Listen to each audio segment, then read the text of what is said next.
All right, thank you again for joining us for today's webinar, Healing the Earth by Growing Food as Medicine, a discussion with Bob Quinn. I would also like to mention this program is supported through the United States Department of Agricultural Transition to Organic Partnership Program, or TOP. TOP is a program of the USDA Organic Transition Initiative and is administered by the USDA Agricultural Marketing Service National Organic Program. And you can find more information regarding TOP via a link I'll put in the chat, but that information is on our website.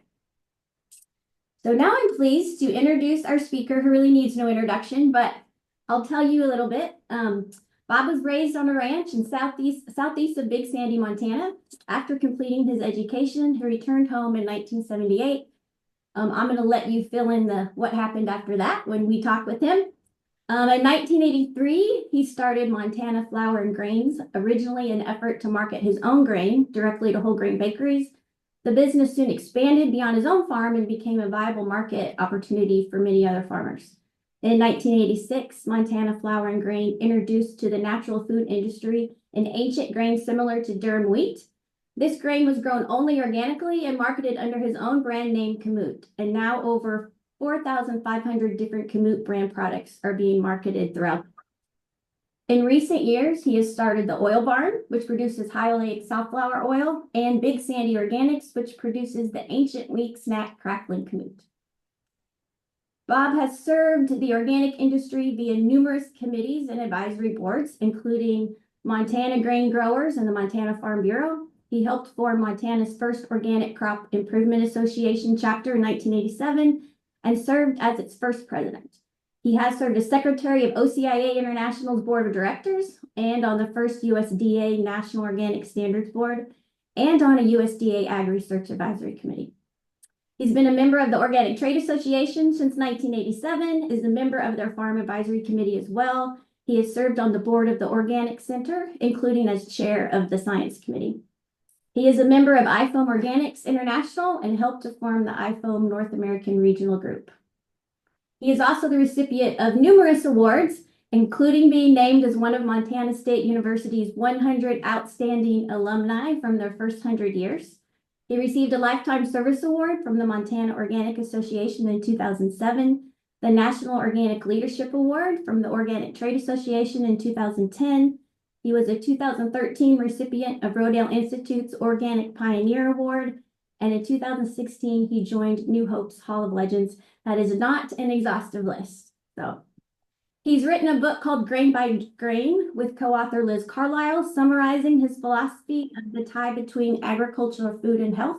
His most recent focus is the creation of a 700-acre regenerative organic research, education, and health institute in the middle of his farm. The Quinn Institute's vision and mission is healing the earth by growing food as medicine, and he will share more about that with us today. So welcome, Bob, and everybody else. Thank you for joining us. Well, thank you. It's a great honor to be here. So thanks for inviting me. So to start it off, why don't you tell us a little bit more about your background? Where'd you grow up? Where'd you go to school? What were your interests? Okay. Well, you kind of summed it up there in a whirlwind. I was raised on the wheat and cattle ranch that my grandfather started in 1920 here in north central Montana, about 13 miles southeast of Big Sandy, which is about 1,000 people in those days. Now it's down to 600. That's where I went to school. I went to Montana State University from there and studied botany and plant pathology, and was told that the future at that point was about biochemistry. So I applied and was accepted to UC Davis in their biochemistry program and studied a plant virology actually at UC Davis. But I was a little disillusioned with academia by the time I finished, and I started a small business for myself with a friend in California. And but after a couple of years, I decided to sell that and move back to the farm. I didn't want to raise my kids on a busy street in California, and I rather came back to the farm and turned my whole farm now into my laboratory and my garden. So that was kind of how I got started. I didn't come back to change the world of food or anything else. I thought everything was fine the way it was going, and that was my first introduction to it. Were you always an organic farmer? No, some people are born organic, and I I kind of admire that, and I'm a little envious. I came through the school of hard knocks to figure out organic. I didn't have any idea. I first heard about it when I was at UC Davis in the mid 70s. A friend of mine who was in law school was telling me about this organic project and movement was starting up in California. And I really didn't pay any attention to it. I had been taught all my life, and I believed this fact that plants couldn't tell the difference between a molecule of nitrogen coming out of a manure pile and one coming out of a out of ammonium sulfate, a bag of chemical fertilizer. And that's just the way I had figured it would be. So I thought this organic stuff was really kind of a bunch of hooey and smoke and mirrors, and I didn't have much use for it. And then when I got home, I discovered that our 2,400 acre wheat and cattle ranch was just the right size for one family, but a little small for two. It was a lot small for two, in fact. And so I tried to figure out how we could bring more value to the farm. I didn't want to go to town and get a job, or send my wife to town and get a job, and she didn't want to go to town and get a job. We had three little kids. She was working full time as it was and more, and good help to me at harvest time and seeding, and we're working together in the farm. And so I tried to figure out what we could do to bring more value to our farm. In 1983, we started Montana Flour and Grain by selling high protein wheat to whole grain bakers in California. And that was really working good, Allison. You always hear that the middleman are the ones making all the money. And so I got to see that for myself firsthand. We had almost no overhead. We were just selling our grain off the farm, and it was great. And they were paying us $1 a bushel premium, which I think the prices were less than $3 then. So that was a huge boost in our income. And I thought this is going to be the answer to our problems and our difficulties financially on the farm.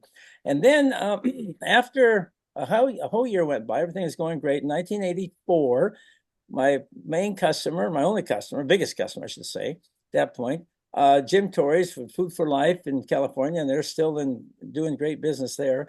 He called me up and he said, "Hey, Bob," he said, "you suppose you can find some organic grain for me about the same kind of quality you've been sending down?" And I said, "Oh, sure, Jim, don't worry about a thing." And I hung up the phone and I thought, oh my gosh, what have I just done? I promised somebody organic grain and I don't even know any organic farmers. And so I already told you kind of how I felt about organic, but I didn't want to let my prejudice stand in the way of giving the customer what they wanted. So I started looking for organic farmers. And in 1984, there weren't too many in Montana or anywhere else for that matter. But I found a few in the northeast corner of the state, about 300 miles away, and took my truck up and filled up my truck with their grain, and they signed the affidavit saying this is organic according to California law. That's what we needed in those days.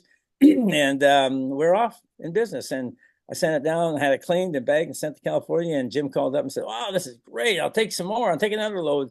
And then another load, then another load. And I thought, oh my gosh, I really was scrambling the first year or so to make things the ends meet and supply my customer down there. And but an interesting thing happened along the way, Allison. I got to know a whole new group of friends, and they invited me to some of their winter meetings. And I had been used to going to lots of, mainline ag meetings in all my life, Farm Bureau and grain growers and whatnot in Montana. And a lot of times those meetings were filled with, woe is me, the prices in the toilet and the government programs aren't what we need, and on and on and on. And I went to this organic meeting and it was none of that talk. I was amazed. They were talking about how they could walk across their field and start to feel the difference in the tilth under their feet of how the soil was changing. They told me about how they use rotations to break up cycles of disease and insects and pests, so they didn't have to use chemical pesticides. They told me about how they grew their own fertilizer using clovers and other legumes, so they didn't have to buy chemical fertilizers. And I was very, very interested and enthralled. And I went home. Now the old scientist in me is starting to bubble up again. And I went home and I said, "Dad, we got to try this. This is so interesting." And we had about a 20-acre patch of alfalfa. It had been in alfalfa for, I guess 3 years or so. And we worked that up and planted planted it to winter wheat. And right next to it, we took 20 acres and set aside of our chemical winter wheat field, and we compared the two.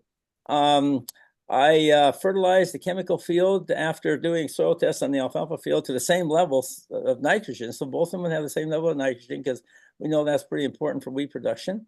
And then we just watched it grow. And when my friends and neighbors found out I was doing organic experiments, well, they thought I'd been in California too long, you see. And so the big talk at the bars and the coffee shop was, well, Quinn's lost his mind and he's doing this organic stuff. And so the bets were, is he going to go broke first, or if is he just going to give this up and come back to reality? And of course, neither of that happened. But at the end of the first summer, when we combined and when we harvested both those fields, the yields were almost exactly the same, and the protein was almost exactly the same. And I was thrilled to death. My experiment had worked, and my father was astounded. Here he had been spending tens of thousands of dollars every year for chemicals and inputs, and this young whippersnapper son of his had come back from California and with none of that input, had used an alfalfa plow down to match what he was doing with all of his chemicals for a fraction of the cost.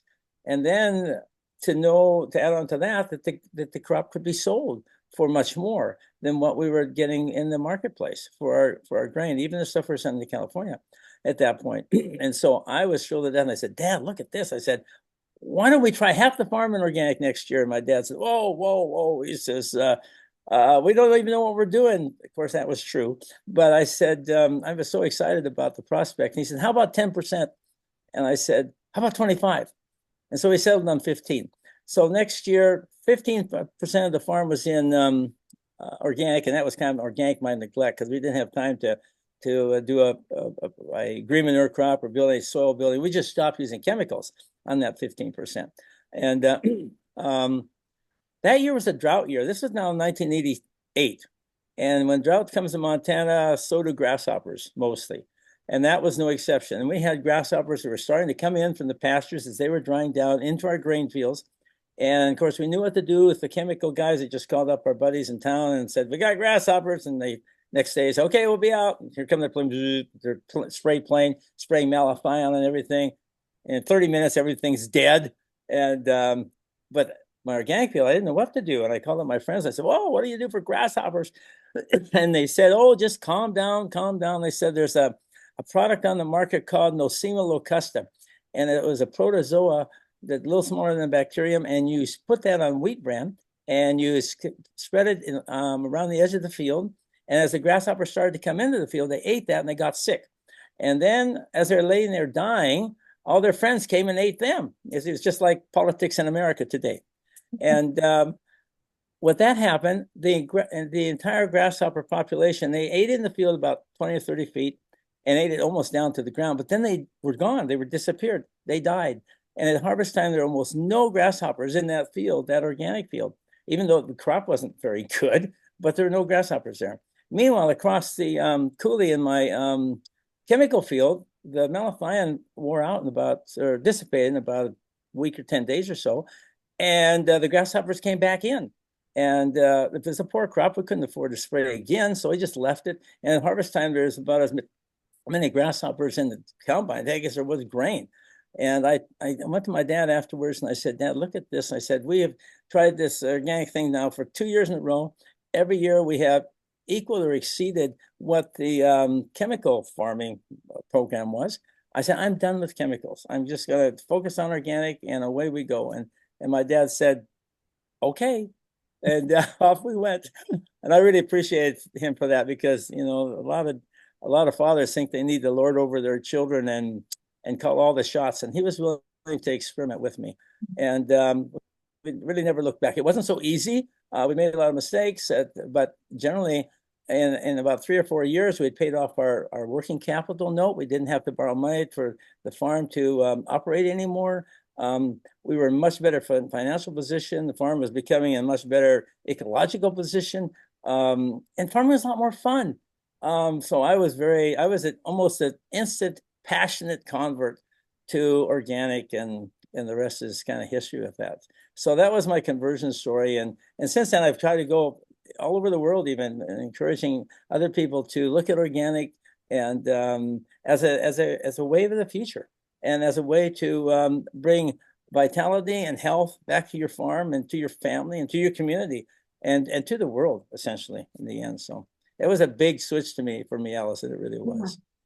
So you tell us a little bit then about what made you change. So tell us about who helped you and who your mentors were. Oh, that's a good question because, in those days, in the mid 80s, there weren't a lot of books about organic, and there wasn't very many. I went to the to Montana State University, one of my friends in weed science there, and I said, "Can you tell me how to manage weeds without chemicals?" And he kind of slumped back in his chair, and his eyes glazed over, and he said, "No one's ever asked me anything like that before." And so I didn't really have much help with my normal channels. The county agent didn't know anything about it. I had friends at the university didn't know anything about it. But when I went to the first food show, I met the first other organic farmer in our region, which is Fred Kirschman. And so he became one of my mentors. And then later I found out one of his mentors actually was your dad, Allison. And so I got acquainted with Dave Vetter, and we became fast friends, and he became a very important mentor to me. And he, along with Tom Harding, was another one. Those three probably were my three go-to guys. Dave and Fred were sort of in the Great Plains area. Well, they were in the Great Plains area, so they were a big help to me with what we're doing. And Tom was sort of the visionary world view guy, and he was always helping me with marketing ideas and also transition stuff. He was our first inspector that inspected the whole 20 acres. We had our first certification with OCIA in 1987 on 20 acres, and that's how we started certification. So those guys were really I just can't thank them enough. And the friends I had in Montana also were help to me, but it was just farmer to farmer, success to success, failure to failure. We'd compare our notes and help each other. And that's how it was mostly in those early days. We were talking about the coffee shop talk and people thinking you were crazy and would make them like, that sounds pretty familiar. Yeah, I'm sure you experienced were that as raised with well. Yeah, yeah, I experienced that as well. So tell us about, where did you get the idea that food is medicine? Oh, that's a good question. And that really came from, and you mentioned about the ancient wheat that we had introduced in the marketplace at the first food show we went to, actually, in '86 in Anaheim, California. And my dad and mom went along with me to help me with it because we had no idea in the world what we were doing there. And we set up our booth, and thousands of people walked by. And my dad had brought this little jar of ancient wheat. We called it King Tut's wheat in those days because the story was there was a fellow from Montana, from our county, that had been in Portugal in the service in about 1950 or so. And he went to the bar one night, and here this guy, this fellow airman next to him, said, "Oh, look what I took out of a tomb in Egypt." And he dumped this large, giant wheat on the counter. And this fellow said, "Wow, my dad's a wheat farmer in Montana. You think I could send him some of that?" And I don't know what the deal was, but anyway, he ended up with about 32 kernels. They counted them out, evidently. And he sent it to his dad in Montana, and he planted them, and they all grew, which should have been the first clue that it didn't really come out of a tomb that was put in there 4,000 years ago. But we didn't worry about that. It made a great story, and it grew fine in Montana. And within about, I don't know, 5 or 6 or 7, 8 years, he had 500 bushel of this stuff. They didn't have any markets for it, so it just became kind of a novelty. And they called it King Tut's wheat. And I'd heard of it, but I'd never seen it until I went to the county fair in Fort Benton, our local county fair, in September, when I was about a junior or so in high school. And this old fellow was standing next to the grandstand, and he had an old a red Folgers can a coffee can of this wheat. And he motioned to me, and he said, "Hey, Sonny," he said, "come on over here. Would you like some of King Tut's wheat?" And I said, "Well, sure." And I put out my hand, and he poured this giant wheat in my hand. And I don't know what I ever did with that, but I never forgot how big it was and how nice it looked. And when I was at Davis about, 14 years later or so, I was I was taking a break from the lab, and I walked down to the hallway, and I bought a package of corn nuts. And as I was eating, munching on these corn nuts and going back to the lab, on the back of the package it said corn nuts made with a giant corn. And I thought, oh, I wonder if they'd be interested in a giant wheat. So I called up the corn nuts guys, and they said, oh yeah, we might be interested in that. So I called up my dad, and I said, Dad, see if you can find some of that old King Tut's wheat. And about a week or so, 10 days, he called up and said, okay, I found a pint in one of my friend's basements, and they sent me a couple of tablespoons, and I sent the corn nuts, and they made up a snack. And they said, this is just the best thing since sliced bread. They said, we'll take 10,000 pounds right now. And I said, oh my gosh. I didn't want to tell them I had less than a pound, but I said, well, I don't really have quite 10,000 pounds now, but if you give me a few years, I'll have everything you want. And I called up my dad, and I said, Dad, plant the whole thing right down in the garden. Luckily it was spring and it grew fine, and we harvested by hand, and we sent it to California, and they grew it in the winter. And so we grew crops in the spring, and they planted in the fall. So we had 2 crops a year for about 3 years, and we had our own 50 pounds of grain. And I called up corn nuts again, and the guy I had talked to was gone. No one was interested in the project. No one knew anything about the project. And so we just put it on the shelf. And there it sat till 86 when we went to our first food show. And after at the food show, or during the food show, my cousin and I, who were trying to sell stone ground whole wheat organic flour from Montana, had our pockets full of business cards, and we were so excited with the contacts we'd made. Meanwhile, my dad had one business card and one contact, and they're actually the same person. A fellow in by name, he had a store by name of Gold Mine in San Diego. He just opened up. It was a naturopathic store, and he was looking for what we had. He said, that's just what I'm looking for, ancient wheat. And so we planted everything we had. In 1986, we planted a half an acre with 50 pounds. And we had no products, we had no market, we had nothing. And that's where we started. And 30 years later, Allison, the thing had grown to a point where we had contracting with about 200 other organic farmers in Montana, Alberta, and Saskatchewan. And we were growing up to contracting for almost 100,000 acres. And most of that was going to Italy. And the Italians found that it made wonderful pasta, and they just took it over as theirs, something that they once had and was lost, and now it was found again. And so most of those products are about 3,800 products made in Italy. More than, just a couple hundred left in the whole rest of the world. So they're really leading in the consumption of this. But what really triggered its growth, so many things triggered its growth, but one of the main things was, and ties into what your original question was, we had been giving this around to our friends as pasta that we had made up in about 1988. And we're just getting started and trying to figure out what kind of products we could sell, or excuse me, what kind of things it would be made into. And my dad gave some of this pasta to a friend of ours in next town up the road at Havre, and she had terrible wheat sensitivities. And I told my dad, I said, what'd you give her that for? She can't eat wheat. And he says, well, it's organic, isn't it? So he was pretty well convinced that organic was better at this point, and which is he was more converted than I was, you see. And so anyway, he was passing this all around, and this gal, she could do muscle testing with kinesiology, and so she tested it and felt like she could try it at least. The next day, or maybe 2 days later, she called up and she says, what is this stuff? She said, when I eat it, it makes me feel better. I said, whoa. So not only could she eat it, and she couldn't eat normal wheat at all, modern wheat, it made her feel better. And she said, I have a sister in Utah that is sensitive to all kinds of foods, and you suppose we can send her some and see if she could eat it? And she can't eat wheat either. I said, sure, we'll send her a whole box full. And we sent her a whole box of this big carton of this pasta. And after she'd eaten it for 3 or 4 weeks, she called up and she said, not only could I eat it, but now I'm able to eat other foods that I was having problems eating in the past. And so it was healing her body in some way. And I thought, wow, this isn't just a novelty. This is like a gift from the Lord or something. And if it could help people heal and be of high nutrition, then we took a whole different view of it. And that's when we decided to register a trademark and protect it so that people couldn't adulterate it or anything like that. But from that experience, Allison, we started some research projects mostly in Italy, because we couldn't find anybody that wanted to work with us in America. And in those days, in the 80s, most of the researchers felt like trouble with wheat sensitivities was just in their head, that it was a mental thing.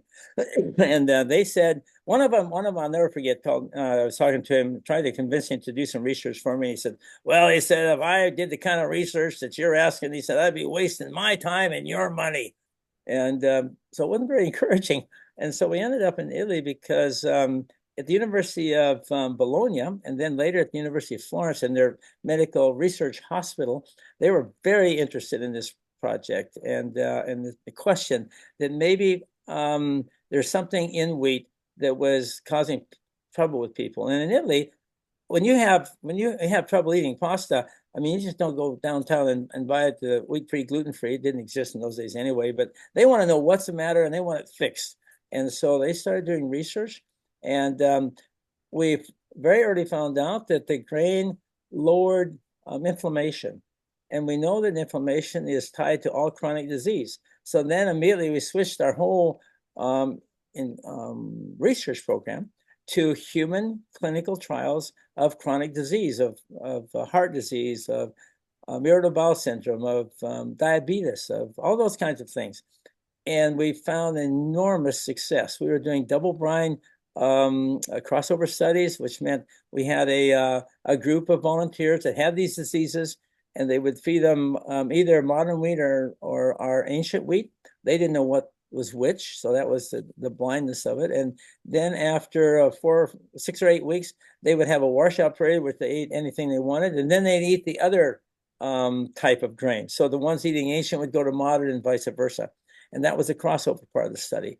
And every single result was very, very consistent, that the modern wheat caused small amounts of inflammation and mostly aggravated and caused other, it didn't help anything. It either was negative or just neutral. Whereas those on the ancient grain saw great advancements in their health, a reduction in inflammation, an increase in antioxidant capacities.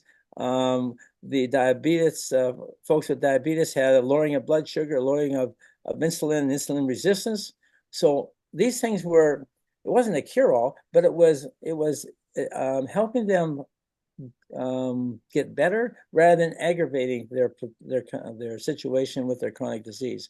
And that really was a complete awakening to me as to the value of food in treating of disease, particularly chronic disease. And that's how we really got started. So in the end, we published about 36 peer-reviewed journal articles. You can see them on our website, kamut.com, if you're interested in the real nitty-gritty stuff. And part of it's in my book that you already mentioned, and there's a couple chapters in there about food as medicine and about the gluten mystery and what we found. So that was really put me on that path, Allison, the food being as our medicine and medicine being part of our food. Yeah, the research part in your book as an academic was very fascinating to me. So yeah. I wanted to make sure you touched on that. And to let you all know too, I put a link to Kamut website in the chat as well. Oh, great. Thank you. Yeah. Okay, so we have a question. Have you ever gone back to U.S. food scientists to see if they test Kamut, or is it a foregone conclusion? You mean the research people? Is that what the question was? Yeah. Have you gone back to U.S. food scientists to see if they'd be more interested now than they were? Yes. That's a really great question. And we're looking for a group right now that would be interested in taking the research that we've done in Italy and expanding on it here in America. It's tough to say, but sometimes research done overseas or anything coming from overseas doesn't get quite the same credibility as if it were done in America, because everything is the best here.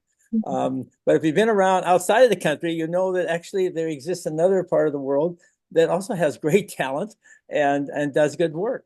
But nevertheless, we were very interested in trying to find a group of scientists, because the way the grants are focusing now, they're really focusing on groups from different universities. coming in, and what we'd like to see is sort of a replication of our tests in Italy, but this time using more than just 2 grains, using several ancient grains or heirloom wheats compared to several modern wheats, and expanding the numbers that we tested on, maybe in the length of the test and those sorts of things. So it's more rigorous and much more broad-based.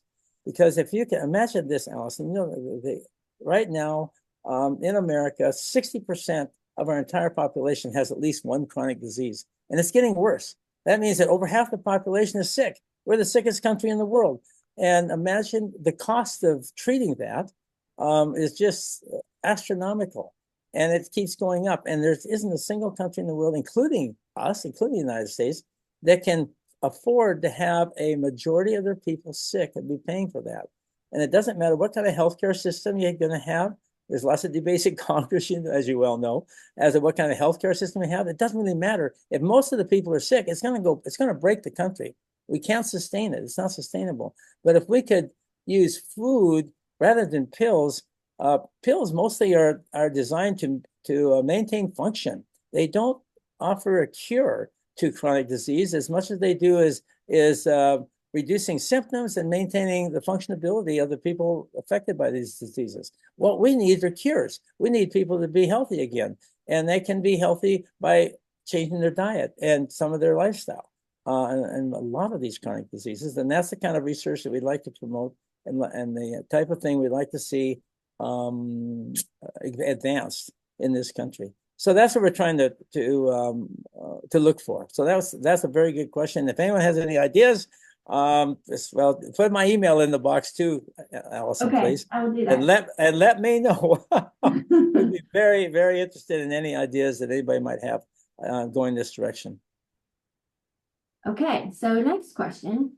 Aside from varietal impact on health, what are your thoughts on soil as a tool to improve health, organic versus conventional? Well, I have a couple soapbox answers. When everyone says one thing, when everyone says it conventional, when I think of conventional agriculture, I think of what we've been doing for the last 10,000 years, not this chemical experiment that's been going on for the last 70 years, or not much more than that. And now we're seeing all kinds of the wheels of that bus are starting to come off. We have half of my neighbors have gone broke under this system of chemical agriculture, I call it, because of the cost of inputs exceed the value of what they're getting off when they're selling their crops. The whole focus, everything is focused on yield and increasing yield. And this is a national goal. After World War II, we didn't want to find ourselves in the position of Europe and with starvation on our hands. And so there was a big push to increase yields, abundance of food, and make sure that it was cheap. And so we have now a great abundance of food, and it's the cheapest in the world. We right now in America are spending about about 8% or so, 8 or 9% of our budgets on food. And meanwhile, we're spending 18 or 19% on healthcare. 50 years ago was just the opposite of that. And so that's what's changed. If you add those two numbers together, very little has changed. That's why we should always talk about health and food together. We never should talk about one in isolation from the other. They are really linked side by side. If you're going to talk about the cost of one, you have to talk about the cost of the other. So let's see. So when I think about what we've learned with and I like to add the idea of regenerative into organic, so because that's really focusing on soil health. And sometimes organic originally was focused on that, but sometimes we get away from thinking about that. And I think we should maybe bring that idea back a little bit more. But if we look at regenerative organic and trying to build up the soil and bring health to the soil, and then with a healthy soil, we can produce healthy plants, because the plants are going to respond to the kind of soil they're grown in. And the focus on chemical agriculture is just feeding the plant. So you figure out what the plant needs to make the best or the most yield possible, the most bushels or tons or whatever you're going to do, measure, and you just feed that plant the chemicals that's been determined. It will stimulate its growth and produce a high level of yield. The focus on regenerative organic is feeding the soil. And then if the soil is healthy, then we believe that that will support a healthy plant. One thing, or well, there's a couple of things I'd like to add to that scenario that I think is really important for the whole picture. And that's starting with the right seed. Because now we have GMO seeds, for example. The question of the health of those is, I think, remains out. The jury's still out on that. So if you put a GMO seed in the most healthy soil that you could have in a regenerative way, you could still have an end product that wasn't quite as good that you could have if you started with good seeds. And even seeds that we think are good, like our wheat, it's supposed to be, everybody says, what's the matter with that? But yet 20% of the people can no longer eat it without having some kind of trouble. So there's some problem with that. And so if we don't grow those kinds of crops, if we grow crops that produce healthy food that everybody can enjoy without difficulty, this is another part of the aspect of that combination, of that solution. And then at the other end, when you do everything right, you start with the right seed, put it in the healthy soil, and produce healthy food. Then if you take that off the farm and you process it to death, and remove half of that nutrition or a third of it, when you make white flour out of whole wheat grain, you're throwing away half or 1/3 of the nutrition. And so as a wheat farmer, that's, I'm focusing on that kind of thing, but it's not the only product that's true with. But the other thing that some manufacturers do with over-processing is adding things that really are not healthy for you at all. So you can start with the best food produced in the best way with the highest nutrition coming off the farm. And by the time it gets to the table, because of over-processing or adding things that aren't, colors and dyes and things that aren't really healthy for you, you can destroy it or lose all of that effort that the farmers have put into it in the best way.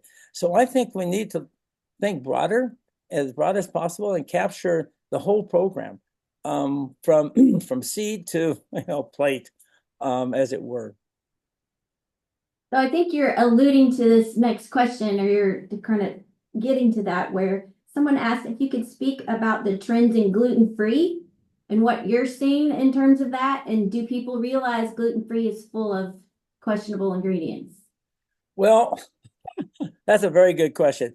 We have a situation now, and it's been going on for several years. I mean, when the gluten-free, the gluten-free rage kind of first hit, we were really, the bad guys as a wheat farmer. And but yet, if you start looking at our research and what we found, gluten is actually a very important source of protein for a good, healthy diet. And what we are doing with the gluten-free range is, in my opinion, throwing the baby out with the bathwater. So we have created these modern grains with extremely high yields, and that are shorter, that are resistant to disease, that are resistant to, some cases, insects, and all these great things. And they don't have the nutrition, and for some people, they are a problem health-wise.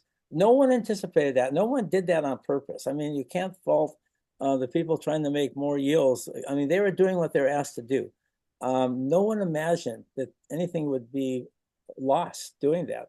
But no one did the test to see it. I mean, he didn't think about it and wasn't tested. And so we ended up with something that's a problem.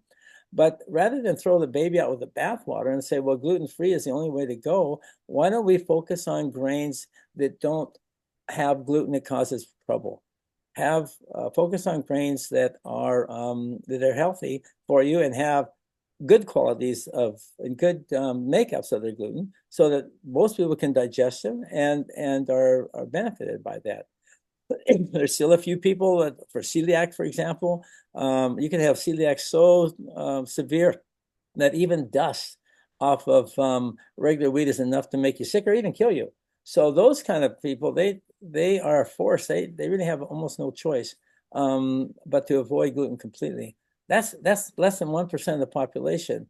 But the other 19% that are affected by wheat for some reason or not do not need to just go gluten-free if they can focus on heirloom and ancient grains, for example, in most cases. Now, we found in our research about 85% of those people with severe sensitivities could eat the kamut without any problems at all. And most of the other 15% had much fewer problems with it. We tell people if they're having sensitivity issues, to rotate the grain with other ancient or heirloom wheats. Don't eat one thing exclusively all the time. That can lead to trouble if you have a balanced diet where you're rotating your nutrition and the source of your nutrition. It's usually better for you. So that's what we encourage too in another way.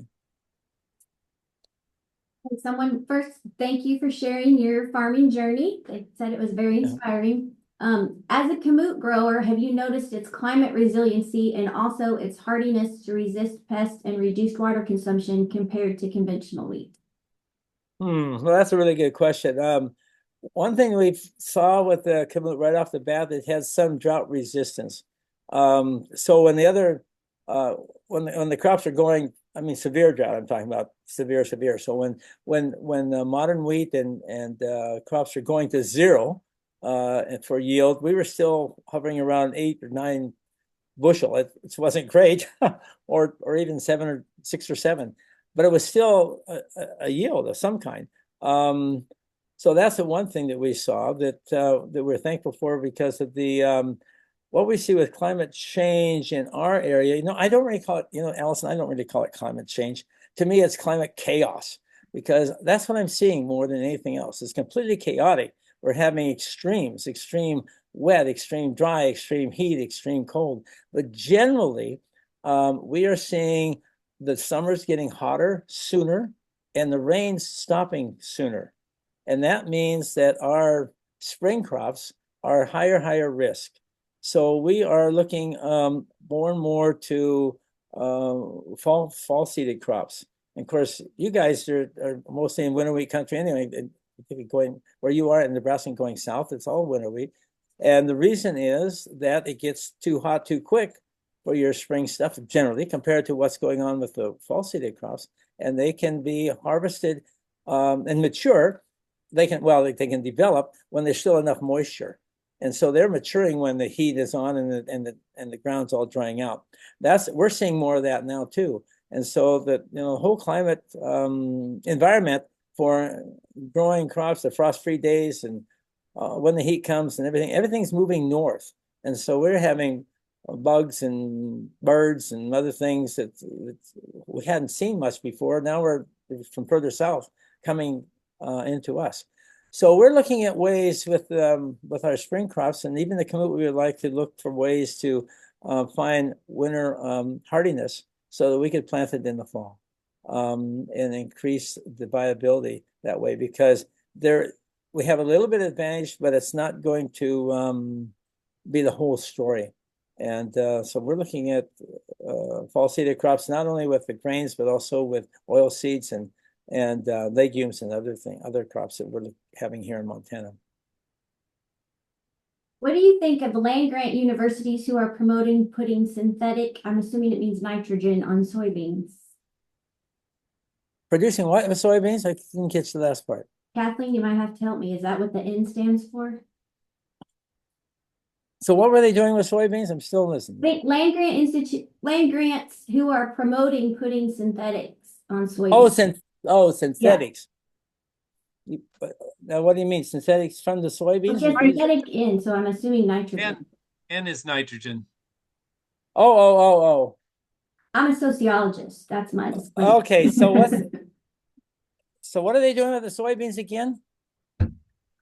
They're promoting putting synthetic nitrogen on soybeans. Oh. Huh. Well, soybeans is a legume, and legumes by nature are able to produce their own nitrogen if everything is working well. When you put nitrogen on a legume, you actually suppress the ability, it makes them lazy.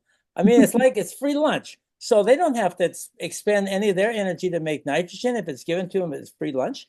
So you're reducing a resource that you could have right before under your feet in the ground by adding a chemical to it. It's going the wrong way. That's my opinion. If they want to work with nitrogen, let's figure out how to make the environment of the soil or whatever you're planting your legumes in better to make more nitrogen, allow the plant to make more nitrogen, and the bacteria association with it to make more nitrogen.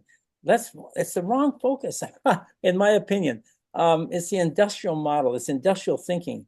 And I think we need to, you know what, I tell my friends, if you study nature and you see how things work in nature, the closer we can mimic how nature works, the closer we're going to have to success in our farming and sustainability. I mean, because nature's worked it out in, millenniums, well, eons of time. Right. And so you see any um, spray planes over a pasture, a native pasture, or a fertilizer trucks going to native pasture. Some people think they need that now, but if everything is in balance and you haven't overgrazed it to death, or if you're taking care of it, it takes care of itself because it's evolved that way now, and it's lessons that we should learn, I think, and try to augment ourselves. And we can use modern science to help us understand that and help us measure it and help farmers to go in that direction.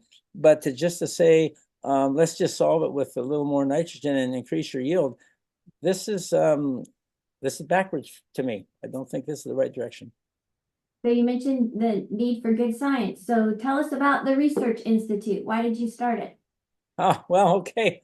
Well, a father's dream is to have one of his kids come back and take over the farm, right? I mean, that's what happened to my father. That's what happened to his father. But in my case, I have 5 kids and nobody showed up at the door to take over the farm. So I didn't want to, you can sell the farm, and then I didn't want to ruin their life by giving them all that money. We'd sell the farm we had over about 3,500 acres at that time. And so I decided to take about a third of that, or a quarter of it at least, and create a regenerative organic research, education, and health institute, something that I've been dreaming about for years. And now we really have the opportunity to do. And so that's what we decided to do. And I had to, first of all, devise myself of my other businesses so I could focus on this. My wife thought I should retire. So I did. I had a retirement party. And after I sold my businesses, my nephew took over the Kamut project. I rented out my farm about 6 years ago. And then I had a retirement party. And after a retirement party, I thought, okay, now I'm free. Or essentially, I can now focus on something I've wanted to do all my life, and that's research.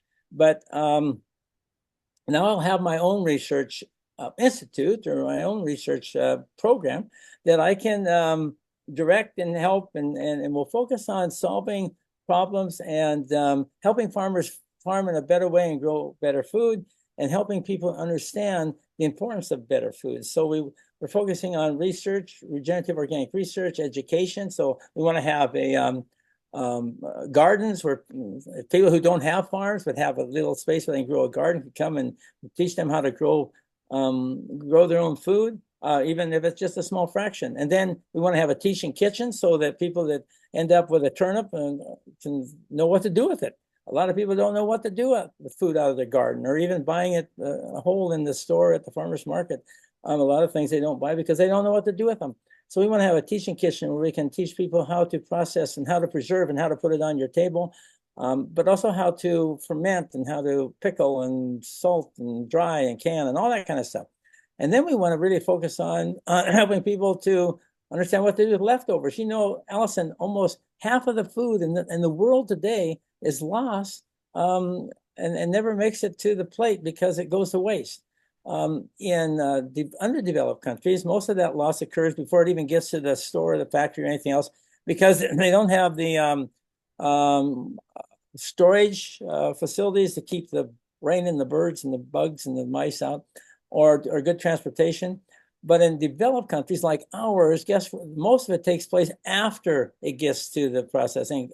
Look at your refrigerator. What percent is growing something that wasn't there last week? You see what I mean? And so that is going to the garbage.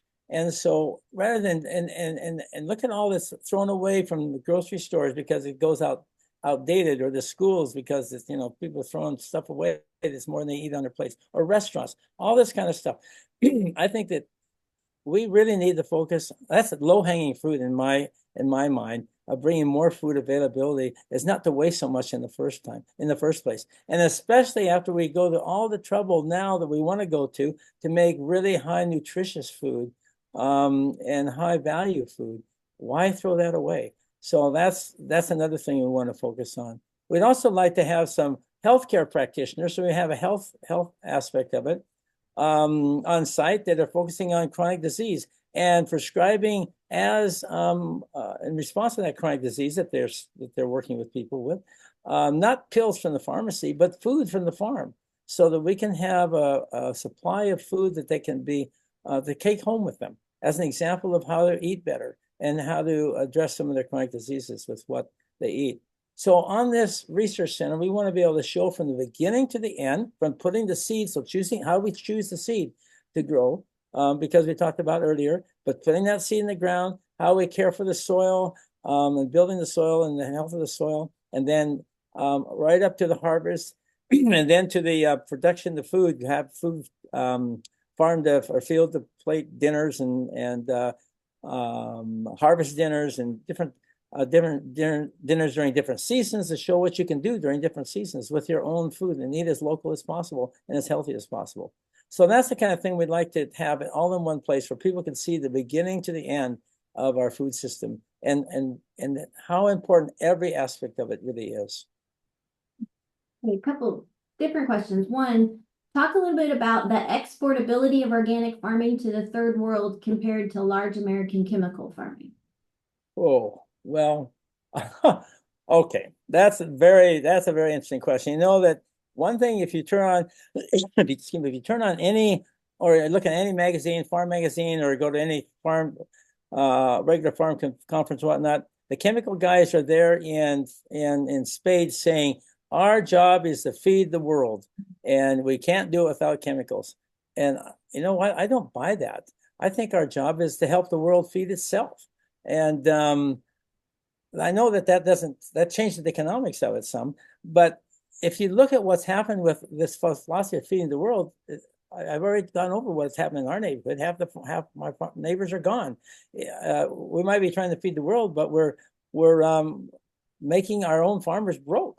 So that's kind of to me, it's not a good return on our investment. And I don't think we should, and that's an industrialization mentality.